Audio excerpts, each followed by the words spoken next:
Christie, I want you to listen briefly to the president, and we'll get your reaction. Examine the facts. John is running for re-election during a challenging time for New Jersey and for America. I don't have to tell you that. You've seen it in your own lives. You've seen it in your own communities.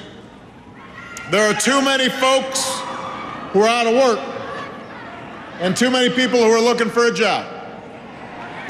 There are too many hard-working families being squeezed by skyrocketing costs on the one side and shrinking wages on the other. You got men and women who've worked hard all their lives, who've done the right thing all their lives. And now they're worried they won't be able to be the kinds of husbands and wives, mothers and fathers they'd hope to be because of economic factors beyond their control. Seniors worried about whether they can stay on retirement. Young people worried about whether they're going to be able to afford a college education. So I know these are challenging times, and John knows these are challenging times. I know folks are hurting. But I also know this. For the past 4 years, you've had an honorable man at the helm of this state during one of the most difficult periods in its history. You've had a leader who's put the interests of hard-working New Jersey families ahead of the special interests. You've had a leader who's fought for what matters most to the people of New Jersey. That's the kind of governor that John Corzine's been.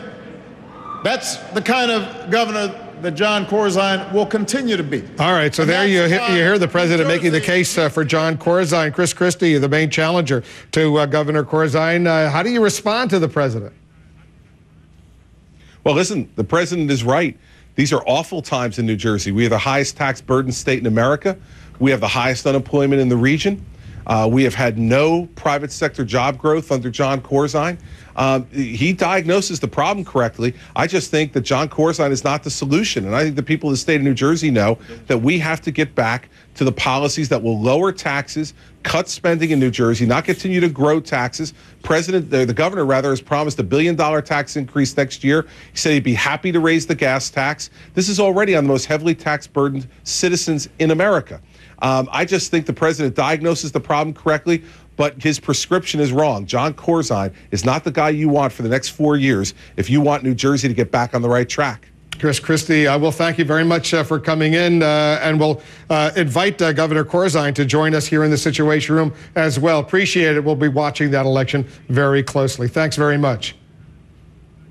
Wolf, thanks for the opportunity. Thanks to everyone else for your questions. Thank you, Chris Christie.